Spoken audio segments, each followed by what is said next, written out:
mempersiapkan hati kita. Kita mau menaikkan ucapan syukur yang terbaik kepada Tuhan. Sepanjang minggu ini, segala rancangannya, perbuatannya begitu baik dalam hidup kita.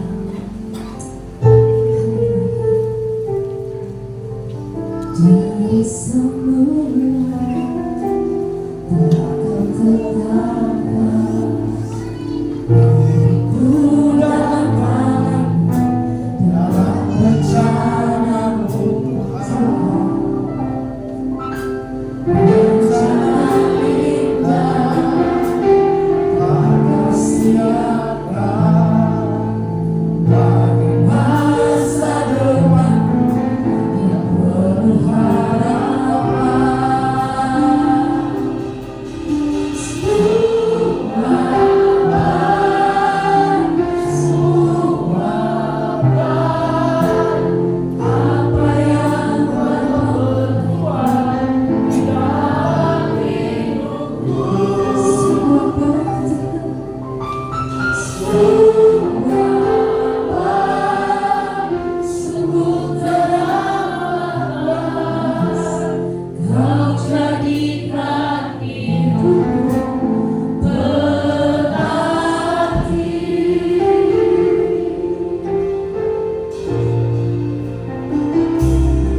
Terima kasih Yesus yang baik.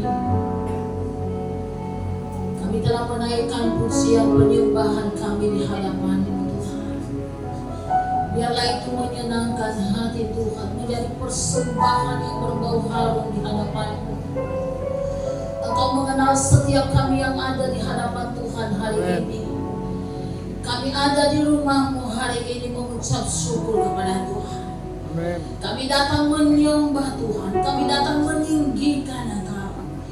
Karena kami menyadari Bapa, kalau kami boleh ada sebagaimana kami ada saat ini, itu karena kasih setia-Mu yang menyertai kami. Terima kasih pemeliharaan-Mu yang sempurna bagi kami Tuhan. Terima kasih Yesus. Saat ini kami mau mendengarkan firman.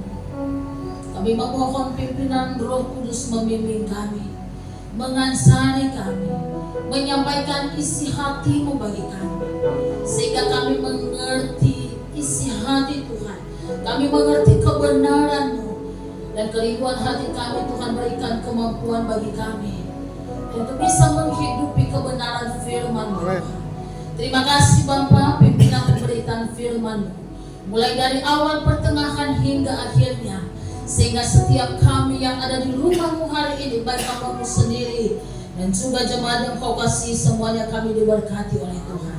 Terima kasih Bapa, dalam nama Yesus kami berdoa. Sama-sama kita katakan amin. Silakan duduk dalam hadirat Tuhan. Bapak Ibu Shalom. Ya, puji Tuhan. Ini sudah memasuki minggu terakhir ya di bulan ini.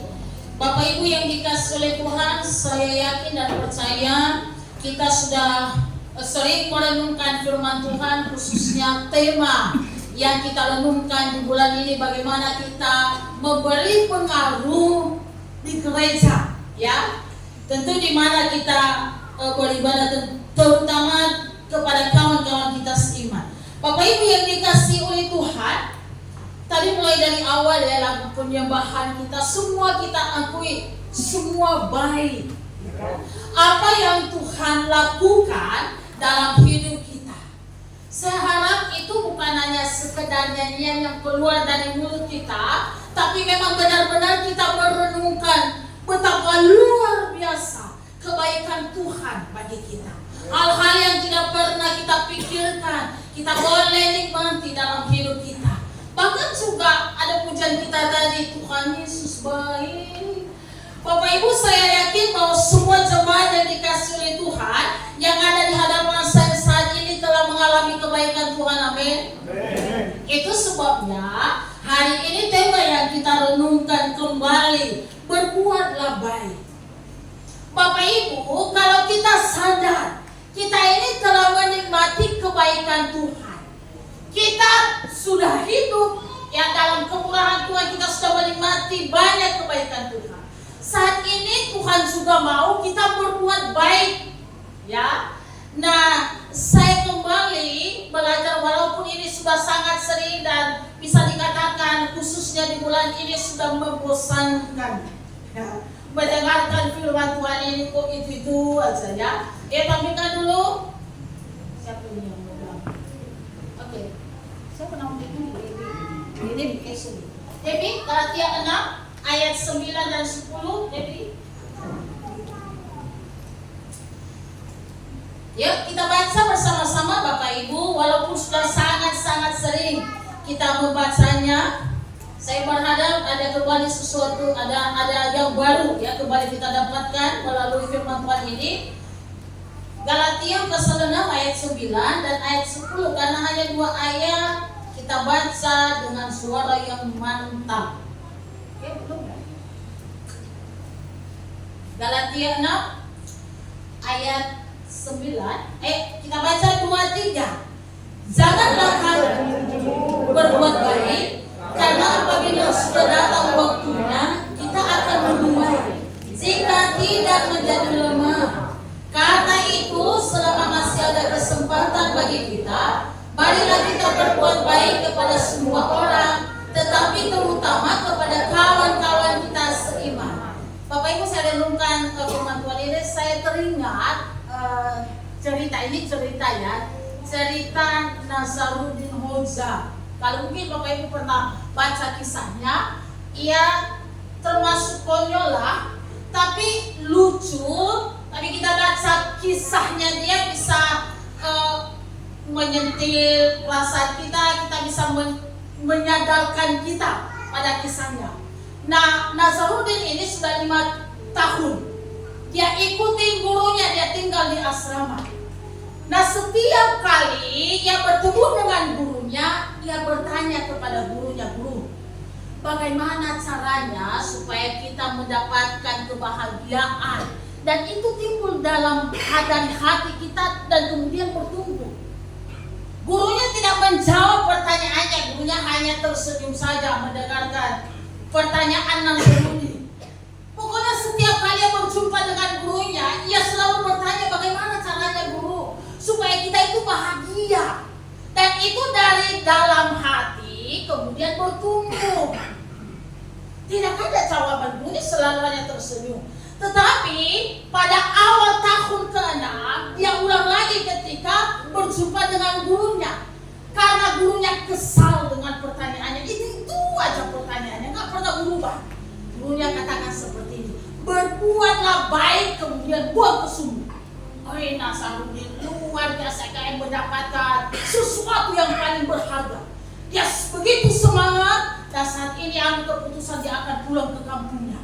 Dia akan bertekad apa yang disampaikan oleh gurunya, apa yang diajarkan oleh gurunya untuk berbuat baik. Nah, ketika ia ambil keputusan pulang ke kampung, ini namanya kalau di kampung kan bisa jalan kaki, kan gitu ya. Nah, ketika ia menyeberang masuk ke kampungnya, dari seberang sana ia melihat seorang nenek yang sudah hampir 80 tahun. Ia teringat nih kata-kata gurunya untuk berbuat baik. Jadi Nazaruddin memutuskan untuk menolong nenek ini. Dia dekat, lalu ia gendong nenek ini, dia cari sebuah sumur, lalu ia buang nenek itu ke sana. Akhirnya beberapa waktu kemudian Nazaruddin ini ditangkap, lalu dibawa ke kantor polisi. Di kantor polisi dia katakan, "Pak polisi, bukan aku yang salah, guruku yang mengajariku untuk berbuat baik, kemudian dibuang ke sumur. Tadi aku menolong nenek ini, lalu ku carilah semua sumur, ku buang dia ke sana." Dipanggillah gurunya, "Apa yang kau ajarkan kepada muridmu ini sampai nenek-nenek menjadi korbannya?" Di kantor polisi gurunya katakan, "Apa maksudnya yang dia katakan kepada Nazaruddin? Berbuatlah baik kemudian buang ke sumur. Maksudnya berbuat baik kemudian lupakan. Itulah yang membuat seseorang bahagia. Yang membuat kita tidak bahagia kan karena kita berbuat baik, lalu kita ingat-ingat tuh, kapan dia balas kebaikan saya? Atau apalagi kalau perilakunya justru yang tidak baik kita terima, kan gitu ya? Mulai hati ini marah, emosi, dan mungkin kita balas dengan yang tidak baik. Nah, Bapak Ibu yang dikasihi Tuhan, berbuat baik itu tema yang akan kita renungkan kembali. Nah, di tengah dunia yang penuh dengan penderitaan dan kejahatan, berbuat baik tidaklah mudah. Ya, tidak mudah Bapak Ibu. Apalagi berbuat baik secara aktif, konsisten, dan juga berdampak dan sesuai dengan apa yang Tuhan perintahkan, itu tidak mudah. Kita tergoda untuk kecil hati, kita tergoda untuk hilang semangat kita, untuk bersungut-sungut, bahkan bisa saja kita menyerah. Saudara, untuk apa berbuat baik? Tuh juga orang yang kita tolong gak tahu diri, gak tahu berterima kasih. Itu yang terjadi Bapak Ibu. Tetapi menjadi Kristen bukan sekedar menikmati kebaikan Tuhan. Tadi semuanya kita katakan semua baik.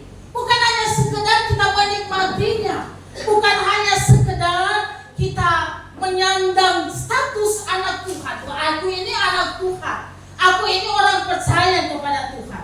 Tetapi menjadi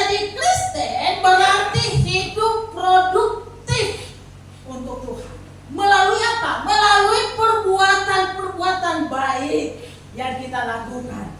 Bapak Ibu, firman Tuhan yang tertulis dalam kitab Galatia ini, kalau kita pelajari ini sangat-sangat tidak mudah. Kenapa? Ada banyak disampaikan di sana, ajaran-ajaran palsu yang menyusup juga, ada konflik di antara mereka, ya. Bahkan ada perpecahan, ada kata-kata yang sangat-sangat kita lihat ya, dia digambarkan di sana perpecahan itu. Kalau kita baca di ayat pasalnya yang kelima, dengan kalimat-kalimat saling menggigit lah, saling menelan. Nah, coba bayangkan kalau seandainya saat ini Tuhan katakan kepada kita untuk berbuat baik. Kalau seandainya berbuat baik kepada orang yang berbuat baik kepada kita itu kan gampang. Tapi kalau kita berbuat baik kepada orang yang jahat, orang yang menggigit kita, orang yang mau menelan kita, orang yang menjelek-jelekan kita, itu kan tidak gampang.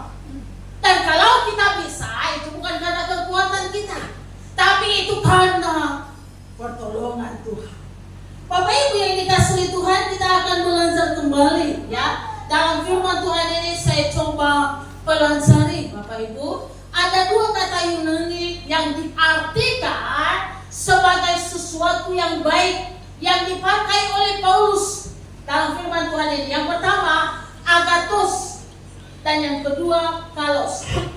Kata agathos diartikan sebagai sesuatu yang baik, berkenaan dengan kualitas atau mutunya.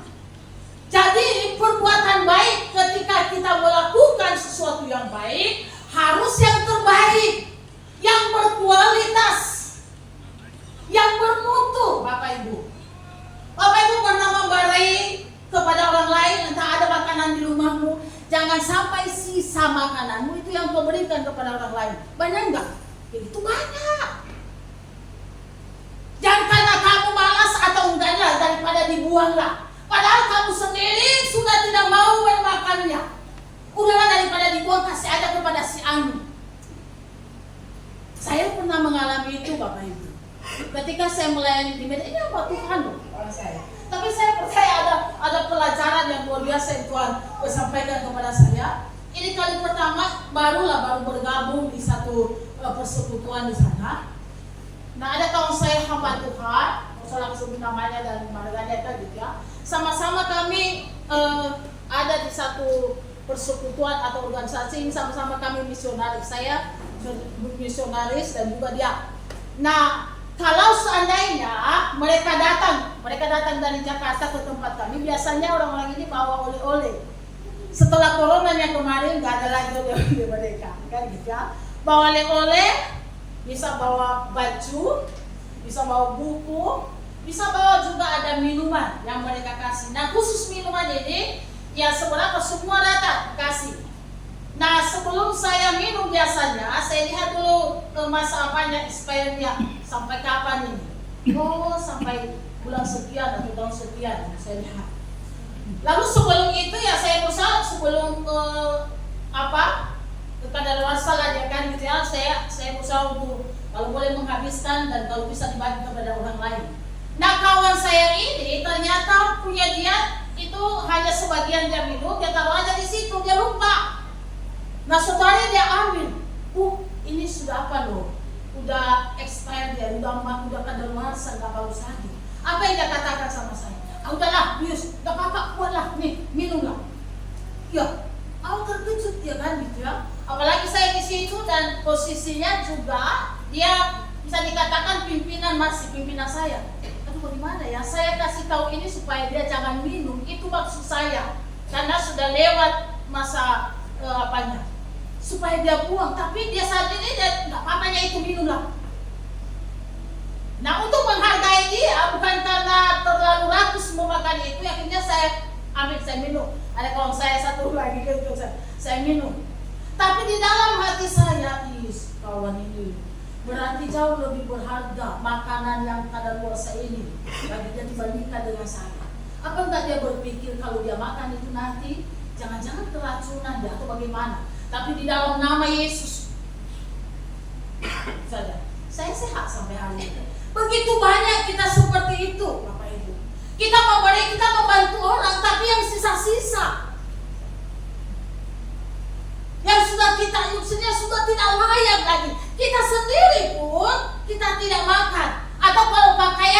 tidak pakai lagi. Tidak layak. Itulah yang kita kasih. Makanya katakan agathos itu berkenaan dengan kualitas mutu pemberian kita. Ingat loh, Allah yang kita sembah pemberiannya itu yang terbaik.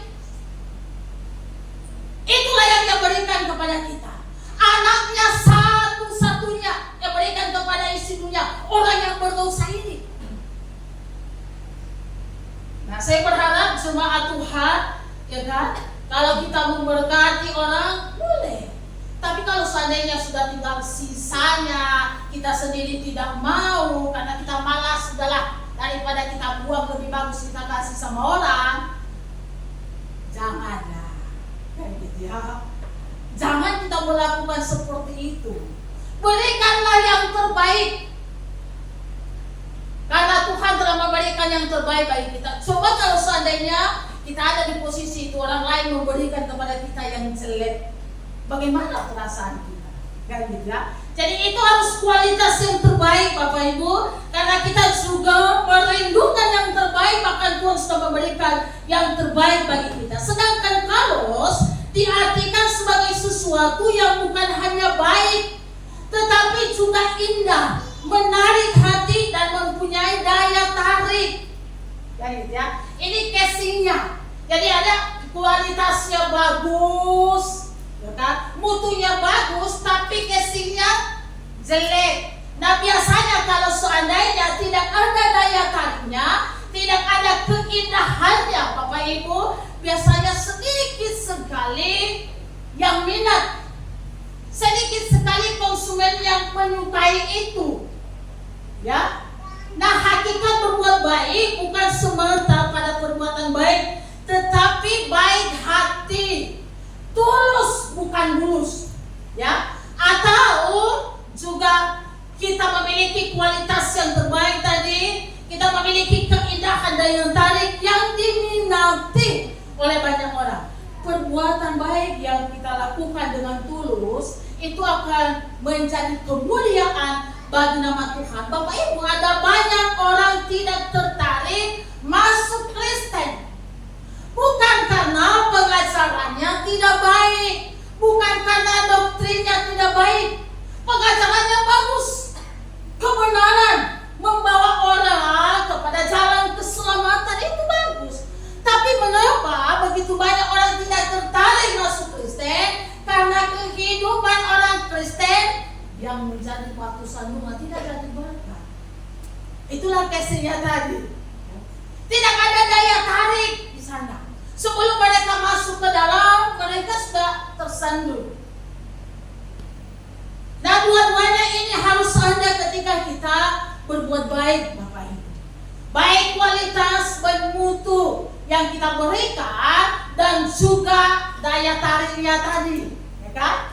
Juga keindahan tadi itu diperlukan ketika kita berbuat baik. Nah, Bapak Ibu, mengapa kita harus berbuat baik nih? Itu yang kita renungkan dulu. Nah, saya berikan ada 3 alasan, 3 P. Jadi ini cepat selesai, nanti ketiga berarti udah sepenuh lagi.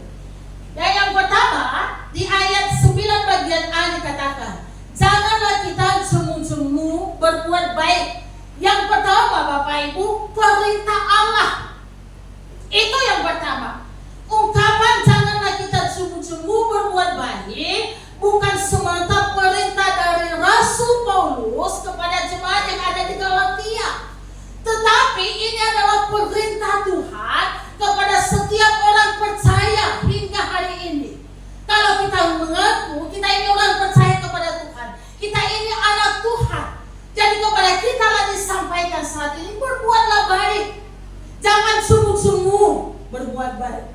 Ini perintah Tuhan, bukan perintah manusia. Nah, ada 3 aspek yang bisa kita lihat di sana. Ada 2 aspek yang bisa kita lihat dari kata-kata ini. Perintah itu bersifat imperatif, bukan alternatif, bukan hanya sekedar usulan saja, tetapi keharusan atau kewajiban setiap orang yang percaya. Ini diharuskan bagi setiap kita. Untuk berbuat baik itu merupakan keharusan, merupakan merupakan kewajiban kita sebagai anak-anak Tuhan, orang yang percaya kepada Tuhan. Kalau kita baca di terjemahan bahasa Indonesia ini, perintah itu dipertegas dengan partikel na yang memberikan penekanan kepada kata yang mengikutinya. Ya, nah yang kedua, perintah Allah untuk berbuat baik bersifat seterusnya, bukan hanya sesekali. Penggunaan kata jemu-jemu sangat mendukung ini apa yang disampaikan oleh Rasul Paulus. Nah, ada dua jenis kalimat suruh atau kalimat perintah, Bapak Ibu. Yang pertama itu perintah untuk melakukan tindakan hanya satu kali. Ya, saya berikan contohnya, tindakan satu kali. Tutuplah pintu itu. Itu tindakan satu kali saja dikerjakan. Tapi ada perintah atau suruhan untuk melakukan tindakan berkali-kali. Contohnya, tutuplah selalu pintu itu. Nah, yang dipakai Paulus dalam firman Tuhan ini bagian yang kedua. Ada terus-menerus dikerjakan, terus-menerus dilakukan. Itulah yang dipakai oleh Paulus. Terus-menerus berbuat baik. Berbuat baik bukan masalah kita suka atau tidak. Kan gitu ya? Apakah saya suka melakukan yang baik? Melainkan ini ketaatan setiap kita pada perintah Tuhan.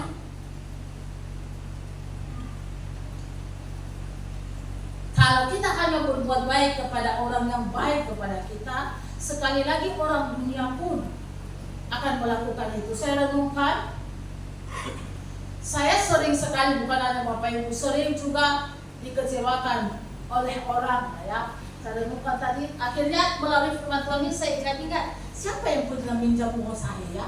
Jadi siapa? Mulai dari saya dulu ketika ada di Brastagi, itu jemaat Bapak kata naks data. Nah, saya katakan saya nggak punya uang. Namanya kan saya melayani di sana, berapa nggak gaji dikasih setiap bulan? 270.000. Itu dari situ makanannya, di situ juga uang kosnya. Kenapa tanggung 270.000? Sebenarnya 300.000, tapi potong perpuluhan. Gak langsung dipotong. Jadi yang saya terima 270, dari mana lah bisa bagi semuanya itu, ya kan? Saya nggak punya uang. Tapi ketika datang, tolonglah Bu, mereka menganggap kan Abatur itu banyak uangnya. Tapi Bapak Ibu, saya punya emas. Itu sebenarnya bukan emas ini, ya, ini bukan punya saya, ini punya Pak Hondo. Ya, jadi ini saya punya pegangan lah. Saya punya 2 emas yang pernah saya beli sebelumnya. Tapi saya bilang oke lah, daripada terus karena ini jemaat saya jual. Tapi saya katakan seperti ini, Pak, tapi ini loh pegangan saya, Pak. Soalnya ini saya mau menyelesaikan skripsi saya. Ini nanti yang saya butuhkan. Saya butuh ini secepat, udah lah Bu, 2 minggu aja. Akhirnya saya jual. Yang satunya dulu saya ambil, itu saya beli 3 juta. Yang satunya masih di bawah masih ratusan lah yang kecilnya. Yang jelas saya jual dan saya kasih. Ketika tiba saya butuh, nangis keluar air mata turun apa, saya butuh. Sampai saat ini tak dikembalikan. Entah di mana batang hidungnya manusia itu, nggak tahu. Itulah yang terjadi. Saya begitu gampangnya. Saya ingat ada coba tak telepon, bahkan sampai saya di sini mungkin Siroi tahu yang saya maksud, siapa yang pernah minjam uang. Saya sedang mempersiapkan korban ini datang mengetuk pintu tuh di rumah ini. Bu, pinjam uang lagi nanti. Aduh, dari mana uang saya Pak? Bu, nyebut saya sampai 3 lagi ini datang minjam. Tapi setidaknya sudahlah, daripada terganggu saya mempersiapkan firman Tuhan. Saya pergi ke kamar. Ngapain kau, kata Bapak? Ibu itu minjam uang. Itu nggak beres itu, Pak. Udah lah. Itu daripada apa? Akhirnya saya ambil, saya kasih. Bu, saya nggak punya banyak uang, saya hanya punya uang 200.000. Ya nanti juga dibuatin. Sampai sekarang nggak tahu dari mana. Saya juga nggak kenal. Bapak kenal, tapi saya nggak kenal orangnya. Ada kemarin datang dari jemaat kita di Medan. Saya bilang sama Bapak, kata aku agak jauh. Dan kayaknya dia sudah pindah, nggak bekerja di situ lagi. Pak, sama si Anu ada uang dulu, Pak. Kayak gitu. Berapa uangmu? Kemarin kan dia buka usaha memelihara ayam. Jadi dia datang kepada saya, Bu, tolonglah aku, Bu. Aku mau pelihara ayam, sudah buat ini apanya tempatnya. Lalu bagaimana? Itu harus kita beli 100 ekor Bu. 100 ekor itu 2.300.000 harganya. Oh ya sudahlah, saya lihat ada uang sama saya. Karena ini jemaat yang mau buka usaha, pokoknya kita dukung lah. Saya kasih. Enggak tahu aku, saya enggak tanya-tanya bagaimana perkembangan. Nanti kan enggak enak kalau saya tanya-tanya. Sampai sekarang saya hanya bilang sama Bapak, ada uangku sama saya. 2.300.000 belum dikasihnya. Mintalah kata Bapak ini. Bagaimana mau mintanya? Saya nggak bisa lagi kalau sudah kasih. Maunya kesadaran orang itu. Maunya dia sadar sendiri, dia kembalikan. Mau minta inilah yang nggak bisa. Nggak terbuka, kayaknya nggak terbuka mulut itu. Padahal itu uang saya. Nggak bisa lagi. Mintalah supaya kita memperbaiki ini nggak tahu Bapak. Itulah yang nggak satu saya memintanya. Bapak saya juga seperti itu dulu. Dia bantu orang. Dia hanya nunggu ini kesadaran orang itu mengembalikan. Nah kayaknya seperti itu juga sampai saat ini. Dan orang yang kita tolong nggak sadar-sadar. Yang paling parahnya, akhir-akhir ini saya istrinya tolong orang ya. Saya kan punya tempat tinggal di Medan ya. Pernah ada datang, Bu kami mau tinggal ada tempat tinggal lagi bagi. Ya sudah masuklah, tinggallah di situ saya bilang. Udah tinggal di situ kita tolong, punya diperhatikanlah. Kayaknya mereka baru datang dari jauh begini gitu. Nah tiba-tiba sudah hampir berapa bulan ya? Ya kira 1 tahun lebih menikah anaknya. Saya katakan seperti ini sama anaknya. Nanti kalau kau menikah, orang tuamu ini kami bawa bersama dengan kamu. Itu tanggung jawabmu.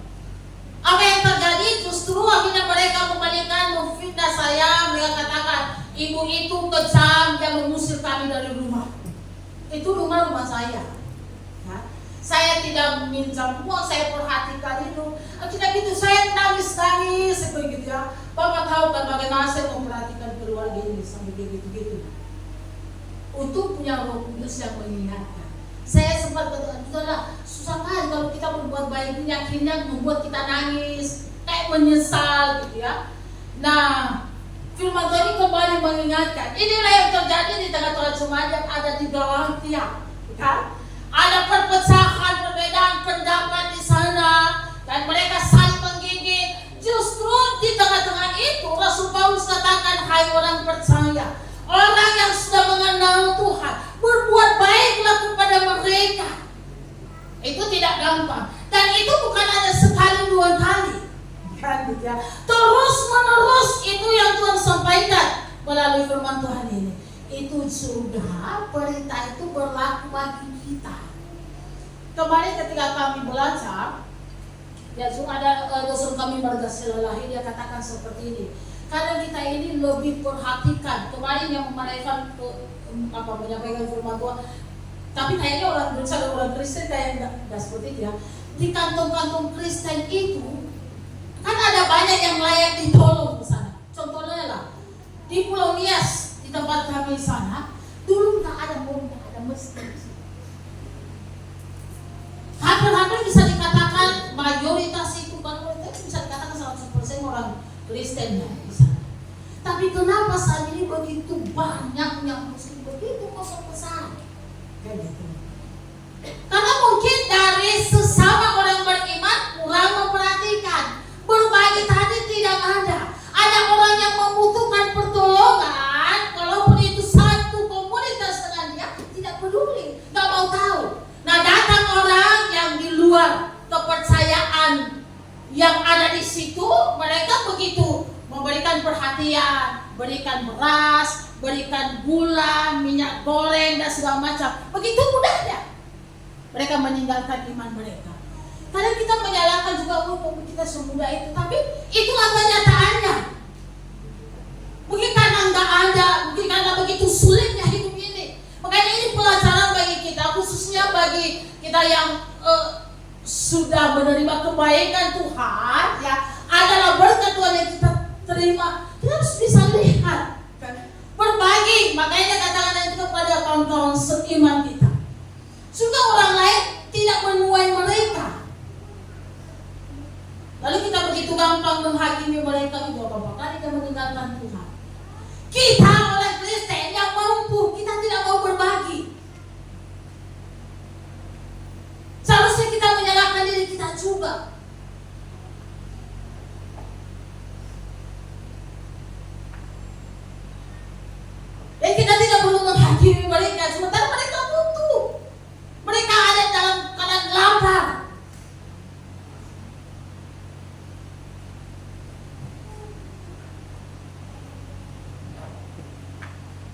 Itu yang terjadi Bapak Ibu. Ada satu gereja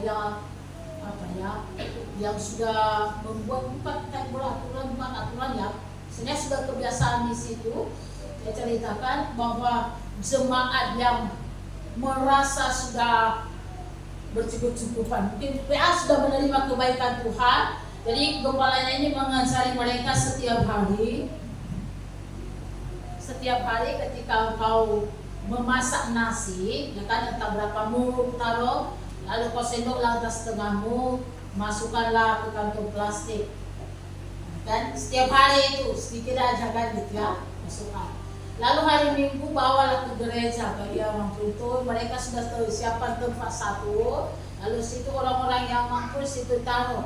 Nanti gereja akan membagi ini bagi orang yang kurang mampu, jemaat yang ada di situ. Itu dibagikan. Kalau tidak dibagikan, kalau seandainya apa, bisa juga dijual, lalu mungkin kan lihat kebutuhannya yang apa, bisa dibagi. Itu luar biasa, dan itu sudah biasa di gereja tersebut seperti itu. Jadi tidak harus dipaksakan harus sekian kilo, enggak, sedikit aja kau taruh, kan sedikit demi sedikit, satu keluarga atau satu minggu ya kan, bawa taruh aja di situ nanti, lalu gereja mengelola itu, dia akan lihat orang-orang yang layak kita tolong, kita akan berbagi.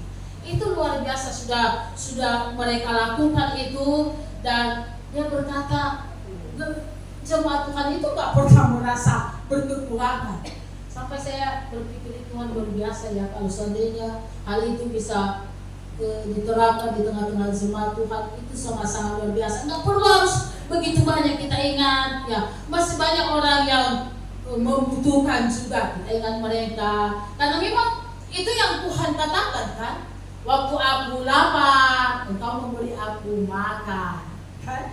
Jadi ketika kita mengingat itu, lalu kita ingat juga kita bersama-sama dengan saudara kita yang lain.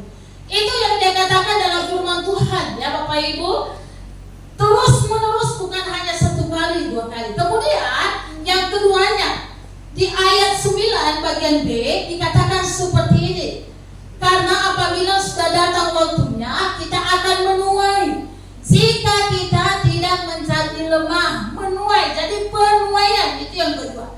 Nah, teks yang kita baca ini, kita akan menuai, prinsip tabur tuai.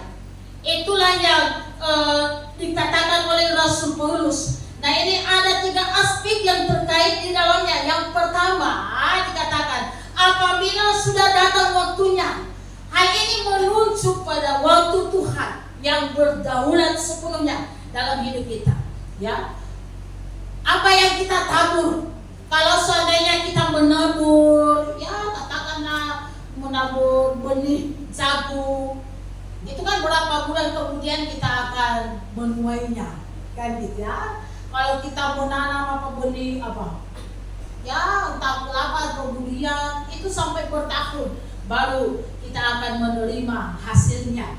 Jadi itu apabila sudah datang waktunya, waktu yang ditentukan oleh Tuhan, kita akan menuai sesuai dengan apa yang kita tabur, Bapak Ibu. Jemaat Tuhan, orang-orang percaya, Tuhan mau kita menabur kebaikan, bukan kejahatan. Yang baik yang kita tabur. Aspek kedua dipertegas dengan ungkapan jika kita tidak menjadi lemah. Ini sebenarnya tambahan dari penjelasan yang disampaikan oleh Rasul Paulus ya. Frase ini dapat diartikan tidak menjadi kendor, tidak lemah, tidak mundur, tidak kehabisan tenaga kita. Bisa nggak kita mundur? Bisa. Karena mungkin yang kita tolong juga yang tadi mengecewakan kita, tidak tahu berterima kasih, atau juga mungkin ya kita berbuat baik, sepertinya kita belum menuai. Itu bisa membuat kita lemah, kita membuat sepertinya kehabisan tenaga ya. Nah, ibarat petani, kita yang menabur benih tidak boleh kendor, tidak boleh kehabisan tenaga untuk mengupayakan secara terus-menerus pertumbuhan iman yang telah, pertumbuhan benih yang telah kita tabur itu sampai kita menuai. Saya yakin bahwa setiap kita yang pernah nanam, karena nanam hari ini tidak mungkin hari ini kita menuainya. Tapi kita setelah kita menanam juga, itu kan kita harus perhatikan, kita harus rawat, kalau boleh kita kasih pupuknya.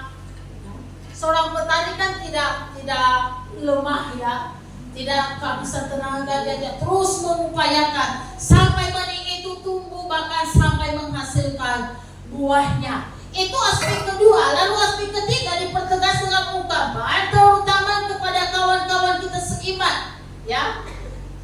Terutama ada yang kita prioritaskan di sini. Kenapa dia katakan kita berbuat baik kepada semua orang, tapi kita ini kan terbatas juga. Kalau kita mampu untuk berbuat baik kepada semua orang, puji Tuhan. Tapi Tuhan tahu bahwa setiap kita ada ya terbatas kekuatan kita, kemampuan kita. Makanya dia katakan, tapi utamakan dulu kepada kawan-kawan seiman. Utamakan mulai dari keluarga kita. Jangan sampai orang lain yang duluan kita tolong, sementara keluarga kita tidak. Jangan sampai di gereja lain kita tolong, ini satu gereja dengan kita atau tetangga kita satu gereja dengan kita tidak mau tolong.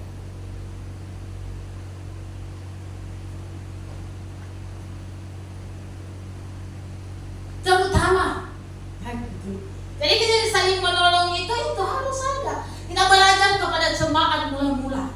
Itu yang mereka lakukan. Orang-orang yang merasa waduh diberkati oleh Tuhan, ada yang menjual tanahnya dan itu dibagi, mereka bersekutu, mereka makan bersama. Dan ini sudah hilang di tengah-tengah jemaat Tuhan dan hingga hari ini. Kasihnya itu sudah mulai pudar dan gitu. Bapak Ibu yang dikasihi oleh Tuhan, dia katakan engkau akan menuai, ya? Engkau akan menuai sesuai dengan apa yang engkau tabur. Hari ini mungkin bukan dari orang tersebut engkau menuai, tapi Tuhan sanggup mengembalikan berkatnya. Ada seorang dokter di Medan sana, dia orang Chinese ya. Biasanya kalau kita melihat film-film inspirasi yang disampaikan orang dari suku Chinese, bisa dikatakan orang-orang ini cukup tahu berterima kasih. Kenapa saya katakan? Bapak ini dulu waktu dia praktek di Pulau Telu sana. Dan sampai hari ini orang-orang misalnya anak-anak muda yang cari pekerjaan dari Pulau Telu sana, entah bagaimana pun sekolahnya dia tampung. Saya tanya, Bapak kok bisa kayak gitu? Bapak itu banyak kali lah dia katakan waktu dia praktek, dia di sana orangnya marga Hondo lah yang menampung dia. Artinya gini, dia berusaha untuk membalas kebaikan orang, dia tidak lupa. Kadang kecenderungan kita kan kita lupa orang yang pernah menolong kita. Tapi biasanya orang-orang ini nggak seperti itu. Mereka berusaha membalas. Jadi ada banyak sekali. Dia tetap ingat itu. Nah Bapak Ibu, mereka tidak balas pun Tuhan sanggup, kan? Tuhan sanggup untuk bisa mengembalikan berkatnya dalam hidup kita. Kita akan menuai. Tuhan tidak akan berhutang dengan kita ketika kita taat kepada perintahnya. Karena perintah berbuat baik bukan perintah manusia, tapi perintah Tuhan. Coba kalau seandainya Tuhan berhenti berbuat baik, bukankah kita sering menyakiti hati Tuhan? Sudah ditolong, diberkati, kadang kita lupa. Sebelum kita mendapatkan, kita sering sekali bisa dikatakan bertolong berdoa. Tuhan tolong berkati, sudah ditolong, sudah diberkati, mengucap syukur, pun kadang lupa. Setiap malam berdoa, berapa kali enggak kita berdoa kalau kita mengucap syukur? Sudah menerimanya? Paling-paling sekali aja. Waktu belum menerima, hampir setiap hari sampai kita terima. Tapi sudah diterima, mengucap syukurnya paling sekali. Itu pun kalau kita ingat. Kalau Tuhan berhenti untuk berbuat baik dalam hidup kita, karena kita melukai, ya kan? Nah karena Tuhan tidak berhenti berbuat baik dalam hidup kita, sekalipun kita melukai, sekalipun kita tidak tahu berterima kasih, sekalipun kita salah mempergunakan berkat itu, justru kadang ada banyak orang berkat yang dia terima dari Tuhan membuatnya jauh dari itu.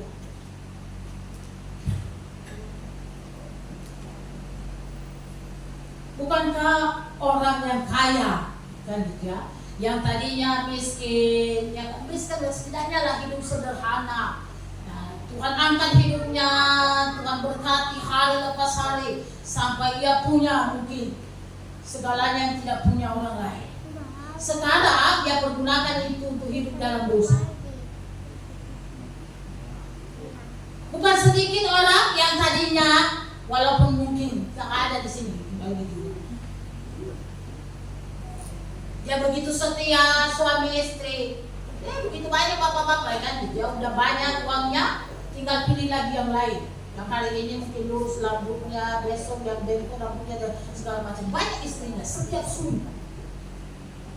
Ada orang yang kami tangani hari ini, setiap hari istrinya mengeluh, Pak, tapi ini sudah melayani. Kalau sudah melayani bagaimana ya? Saya katakan sama Bapak kemarin, masih bisa enggak? Kayaknya hanya sedang kuasa Tuhan kalau hanya kita mengandalkan ya kekuatan kita untuk menasehati orang ini, kayaknya nggak mampu karena dia pun sudah melayani, sudah sarjana teologi. Bayangkan. Tapi bisa banyak istrinya. Itu istrinya loh yang melapor, Pak, ada loh si Anu lagi, ada ini dan itu, Bapak si Anu nggak pulang, Pak. Lalu bagaimana ini? Makanya saya bilang kayak ini nggak mudah, ini luar biasa ini pergumulannya. Kalau orang yang tidak tahu, orang dunia orang biasa lah kan gitu, karena belum tahu kebenaran. Ini orang yang sudah tahu kebenaran kok.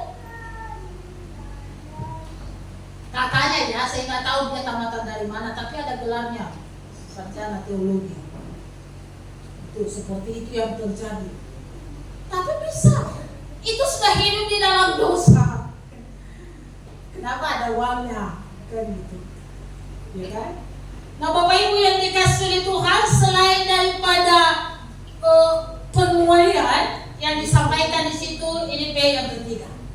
Yang ketiga itu di ayat yang ke-10 dikatakan, karena itu selama masih ada kesempatan bagi kita, ya. Jadi yang ketiga ini peluang yang Tuhan berikan bagi kita. Kewajiban untuk berbuat baik dalam hal ini, kalau benar sejarahnya atau tidak Bapak Ibu, sesungguhnya ini dilatar belakangi ya keadaan yang sedang terjadi pada saat itu. Saat itu sedang diperhadapkan dalam situasi yang buruk yang sedang terjadi, kelaparan yang dialami. Ya, khususnya yang terjadi di Palestina. Nah, proyek-proyek bantuan pemerintah dikerahkan untuk membantu orang-orang yang berkekurangan.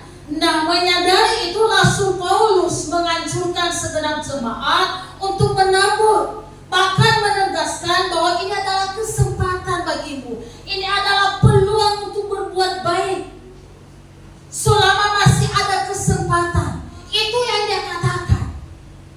Ambil bagian. Ketika ada orang yang kelaparan yang kamu dengarkan di sana, ambil bagian, kesempatan untuk bernabur, untuk berbuat baik. Itu yang Rasul Paulus sampaikan di tengah-tengah jemaat Tuhan yang ada di Galatia, Bapak Ibu yang dikasih oleh Tuhan. Nah, kesempatan itu tidak selalu ada, kan gitu ya? Tidak selalu ada. Tidak selalu kita ini kuat, tidak selalu kita ini sehat, tidak selalu kita ada di atas. Ketika posisi kita saat ini, ada peluang untuk bisa memberkati orang, untuk bisa jadi berkat kepada orang lain. Jangan tunda untuk hari esok. Kita tidak tahu keadaan besok bagaimana. Padahal yang ada kepada kita bisa. Saya teringat, ini bulan Juni kemarin, ada seseorang nelpon saya. Dia Dia ngaku-ngaku satu kampung dengan saya. Oke lah ya, dia sebutkan nama, saya ingat. Tolonglah Kak, dia panggil kakak sama saya, dia ada di Batam. Ini anakku masuk rumah sakit menebus obat dan segala macam. Saya lihat memang betul nggak ada uang di dompet, bahkan di rekening saya nggak ada, karena pas posisi bulan 6 itu keluarga ada banyak sekali, ada yang menikah kan gitu ya, ada keluarga bapak yang menikah, jadi nggak ada loh deh. Saya bilang saya nggak kenal dia, tapi tolonglah terus dia. Nah akhirnya kalau terus dia minta seperti itu, ya dalam hati saya, ya Tuhan, sudah lama saya nggak apa, kami nggak berkomunikasi, saya juga nggak kenal, tapi dalam hati saya gini aja lah, kalau dia ingat sama saya berarti Tuhan tahu bahwa saya mampu membantu dia. Akhirnya saya upayakan walaupun tidak sampai seperti nominal yang dia sebutkan itu, kan gitu ya, setidaknya separuh dari situ ya sudah. Nanti tanggal 15 saya ganti pun Kak, tanggal 15 bulan Juni. Akhirnya saya upayakan untuk gini, karena kalau tidak itu akan terganggu saya. Selain dari telepon, saya nggak bisa mempersiapkan firman Tuhan. Saya itu tuh bisa saya ingat terus. Jadi tuh bagaimana lah caranya ya? Saya lihat dulu, uang yang ada di rekening saya masih ada sedikit. Jadi pokoknya sebagaimana caranya saya upayakan lah, saya kirim. Sudah dikirim, mengucapkan terima kasih pun enggak. Di telepon sampai hari ini, bahkan kemarin saya coba telepon, enggak aktif lagi. Itu yang terjadi. Karena udah lewat tanggal 15 Juni, Kak, ada arisan saya terima, saya akan kembalikan. Tapi sampai hari ini enggak, kan gitu ya. Tapi yang jelas, yang menjadi bahagia ketika tangan kita di atas, Bapak Ibu. Percayalah. Ada banyak orang bahwa enak kita menerima pemberian orang. Tidak, jauh lebih bahagia ketika tanganmu di atas, jangan di bawah. Jadi saya berdoa jemaat Tuhan di Pilokal itu tangannya selalu di atas. Amin. Gitu loh. Bahagia, itu firman Tuhan dan itu kenyataannya. Saya syukuri, terima kasih Tuhan kalau Tuhan pakai hidup saya untuk menjadi saluran berkat bagi orang. Walaupun saya ini bukan orang yang berkecukupan. Wah, tidak diingatnya lagi, nggak diangkat telepon, ya sudahlah. Ya anggap saja kita melakukan perintah Tuhan. Itu. Jadi udah kita kasih. Tapi kalau seandainya kita nggak di teleponnya, nggak diingat lagi, sudah lewat waktunya. Yang kita syukuri, terima kasih Tuhan. Engkau pakai hidupku menjadi saluran berkat. Entah dia berbohong, karena kan dia pakai nama anaknya di rumah sakit untuk menebus obat. Nah itu yang nggak sanggup menebus obat, anaknya sakit di rumah sakit. Kalau Tuhan memampukan. Bapak Ibu yang dikasihi oleh Tuhan, jangan sia-siakan kesempatan ini, kan?